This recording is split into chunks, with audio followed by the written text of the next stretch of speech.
Hello दोस्तों, मैं आप सभी का दोस्तों रानू एक बार फिर से स्वागत करता हूं आपके और हमारे इस यूट्यूब चैनल स्मार्ट टेक में। दोस्तों हर बार की तरह इस बार भी आज की इस वीडियो में हम आपके लिए एक बेहतरीन टॉपिक लेकर आए हैं। आज की वीडियो का टॉपिक होने वाला है पेमेंट रिवर्सल से रिलेटेड। यहाँ पर अगर आप किसी को भी अपना पैसा भेजते हो, फिर चाहे वो यूपीआई, फोन पे, गूगल पे या फिर पेटीएम या फिर नेट बैंकिंग या फिर किसी भी माध्यम के थ्रू आप पैसा ट्रांसफर करते हो या फिर किसी भी चीज की मर्चेंट पेमेंट करते हो, तो ऐसी कंडीशन में कई बार क्या होता है कि आपके वॉलेट या फिर आपके खाते से पैसा तो कट जाता है, लेकिन वो पैसा सामने वाले व्यक्ति के खाते में नहीं पहुंचता है और ना ही तुरंत आपके अकाउंट में वापस आता है। तो ऐसे में आखिर वो पैसा जाता कहां है और यहाँ पर कितने दिनों में वो पैसा हमारे अकाउंट में वापस आएगा, कितने दिनों की आरबीआई के अनुसार यहाँ पर गाइडलाइन दी गई है कि इतने दिन में तो भाई आपका पैसा वापस आ ही जाएगा, और कितने टाइप से यहाँ पर हमारे ट्रांजैक्शंस फेल्ड होते हैं, फंसते हैं। और यहाँ पर मोस्ट इंपॉर्टेंट चीज एक कि यहाँ पर अगर आपका निर्धारित तिथि से पहले अगर आपका पैसा वापस नहीं किया जाता है तो यहाँ पर आपको क्या करना चाहिए, बैंक के खिलाफ किस तरीके से एक्शन लेना चाहिए। तो वीडियो के साथ अंत तक बनी रहेगा, पूरी डिटेल्स क्लियर करूंगा।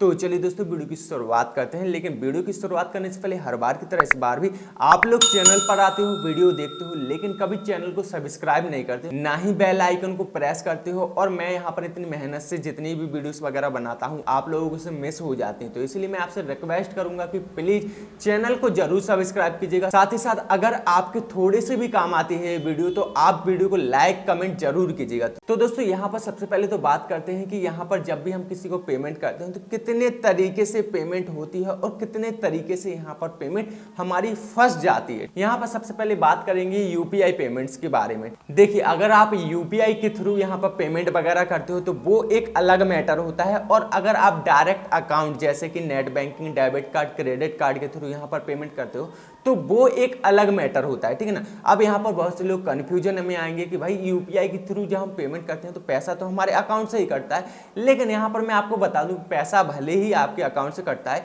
लेकिन यहाँ पर जितना भी यूपीआई द्वारा पेमेंट की जाती है उन यूपीआई पेमेंट्स को हैंडल करने के लिए यहाँ पर एनपीसीआई का सहारा लिया जाता है। और अगर आप net banking, debit card, credit card के थ्रू यहाँ पर पेमेंट करते हो तो इन पेमेंट को हैंडल खुद आरबीआई करता है। तो यहाँ पर एक चीज आपको समझ आ चुकी होगी कि यूपीआई से अगर पैसा फंसता है तो उसे हैंडल करता है एनपीसीआई, और अगर आप net banking, debit card, credit card के थ्रू पेमेंट करते हो तो उसे हैंडल करता है आपका आरबीआई, ठीक है ना। अब यहाँ पर सबसे पहले बात करते हैं यूपीआई की। यूपीआई में भी दो तरीके से ट्रांजैक्शन फेल्ड होते हैं।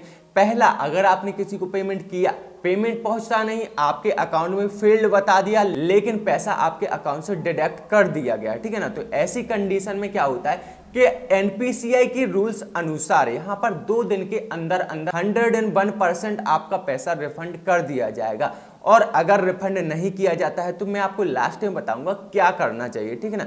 इसके बाद यूपीआई में दूसरा प्रोसेस होता है पेमेंट फेल्ड का, कि यहाँ पर आप जब भी किसी को पेमेंट करते हो तो यहाँ पर वो पेमेंट प्रोसेस में चला जाता है, ठीक है ना, और आपके अकाउंट से पैसा डिडक्ट कर लिया जाता है, लेकिन वो प्रोसेस घंटों तक आपका शो करता रहता है और आपको लगता है कि अभी भी हमारा पैसा पहुंच रहा है। तो ऐसी कंडीशन में मैं आपको बता दूं कई बार क्या होता है कि जिस भी बेनिफिशियरी यानी कि जिस भी व्यक्ति को आप अपना पैसा पहुंचवा रहे हो तो उस बैंक के सर्वर ना आने के कारण यहाँ पर कई बार ऐसा होता है कि आपका पेमेंट पेंडिंग में चला जाता है। तो ऐसी कंडीशन में आपका मैक्सिमम 48 घंटे का टाइम लग सकता है आपका पेमेंट क्लियर होने में, और पेमेंट स्टेटस यहाँ पर पेंडिंग में चला जाता है तो यहाँ पर पैसा आपको रिवर्स नहीं आएगा। इस चीज का विशेष ध्यान रखें।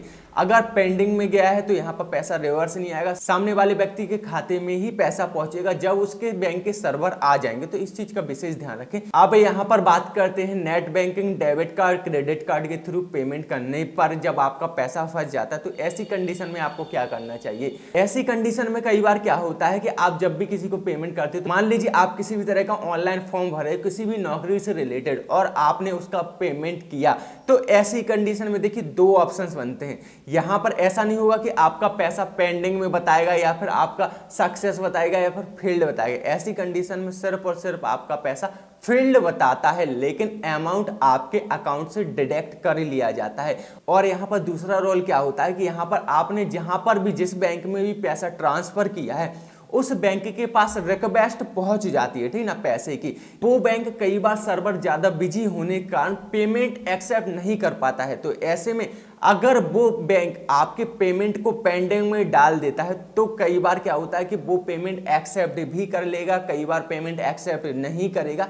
तो ऐसी कंडीशन में दोस्तों पेमेंट करने वाले को बिल्कुल भी आइडिया नहीं होता है कि भाई हमारा पेमेंट सक्सेस होगा या नहीं होगा। ऐसी कंडीशन में पूरा पावर आपने जिस बैंक को पैसे भेजे हैं उसी बैंक के खाता धारक के ऊपर पहुंच जाता है, ठीक है ना। उसी बैंक के पास पूरा हैंडल रहता है, वही बैंक एक्सेप्ट करेगा पेमेंट। तो यहाँ पर कोई दिक्कत नहीं। अगर वो बैंक पेमेंट एक्सेप्ट नहीं करता है तो भाई आपका पेमेंट रिवर्सल कर दिया जाएगा। और यहां पर मैं आपको बता दूं, अगर यूपीआई द्वारा आपका पेमेंट फेल्ड होता है तो 2 दिन में रिवर्स होता है। लेकिन अगर आपका debit card, credit card, ATM या फिर आपका नेट बैंकिंग के थ्रू पैसा फेल्ड होता है, फिर चाहे वो एनईएफटी या फिर आईएमपीएस हो, तो ऐसी कंडीशन में आपका पैसा मिनिमम 72 घंटे, मैक्सिमम यहां पर 7 दिन तक लग सकते हैं आपका पैसा रिवर्सल होने में।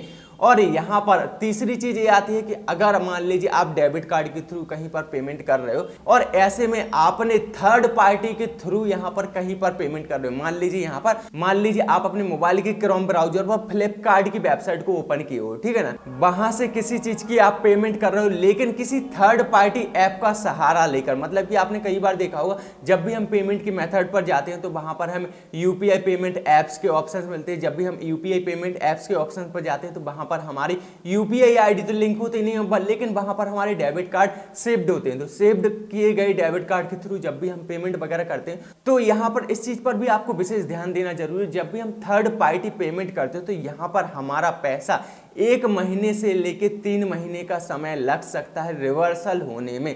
अब यहां पर लास्ट में बात करते हैं कि अगर आपका पैसा रिवर्सल नहीं होता है निर्धारित समय पर तो यहां पर आरबीआई ने रूल निकाला है, फिर चाहे वो एनपीसीआई हो, कोई सा भी प्लेटफॉर्म हो, यहां पर अगर आपका बैंक निर्धारित समय पर आपका पैसा रिफंड नहीं करता है तो ऐसी कंडीशन में बैंक को पर डे के हिसाब से यहां पर आपको 100 रुपए एक्स्ट्रा चार्ज देना होगा। जैसे कि यूपीआई में 2 दिन के अंदर नहीं करता है रिफंड तो यहां पर 100 रुपए पर डे के हिसाब से उसे एक्स्ट्रा चार्ज देना होगा। अगर नेट बैंकिंग के थ्रू नहीं करता है तो 7 दिन के बाद उसे 100 रुपए एक्स्ट्रा चार्ज देना होगा बैंक को। अब यहां पर कई लोग बोलेंगे नहीं ऐसा कुछ नहीं होता है, यहां पर तो मेरी पेमेंट रिवर्सल होने में महीनों लग जाते हैं और बैंक के चक्कर काटने के बाद हमारी पेमेंट रिवर्सल होती, ऐसे में हमें तो कोई भी कंपनसेशन नहीं मिलता है। तो यहां पर मैं आपको बता दूं, एक वेबसाइट बताता हूं। इससे पहले मैंने एक वीडियो बनाई थी आरबीआई की ऑफिशियल वेबसाइट पर जहां पर आप अपनी कंप्लेन कर सकते हो। लेकिन यहां पर आपको स्क्रीन पर एक स्क्रीनशॉट दिख रहा होगा जहां पर देखिए यहां पर लिखा हुआ है विफल लेन देन पर पैसा वापस ना मिलने की स्थिति में आप आरबीआई के CMS पोर्टल पर शिकायत दर्ज कर सकते हैं, ठीक है ना। यहां पर देखिए https यहां पर arbi.org.in की वेबसाइट की लिंक भी दी गई है। तो आप इस वेबसाइट पर जाकर किसी भी बैंक की शिकायत कर सकते हो। दोस्तों मैं गारंटी लेता हूं बैंक हाथ जोड़कर आपके पास आएगा और बोलेगा कि भाई अपनी शिकायत वापस ले लीजिए। तो दोस्तों उम्मीद करता हूं यहां पर आज की वीडियो आप सभी लोगों को पसंद आई होगी और आपके सारे क्वेश्चंस क्लियर हो चुके होंगे। अगर आपको वीडियो पसंद आई तो वीडियो को लाइक कमेंट करना ना भूले, साथ ही साथ दिए गए इंस्टाग्राम आईडी पर ही फॉलो करें। तो चलिए दोस्तों आज की वीडियो में इतना ही, मिलते हैं नेक्स्ट वीडियो में। धन्यवाद।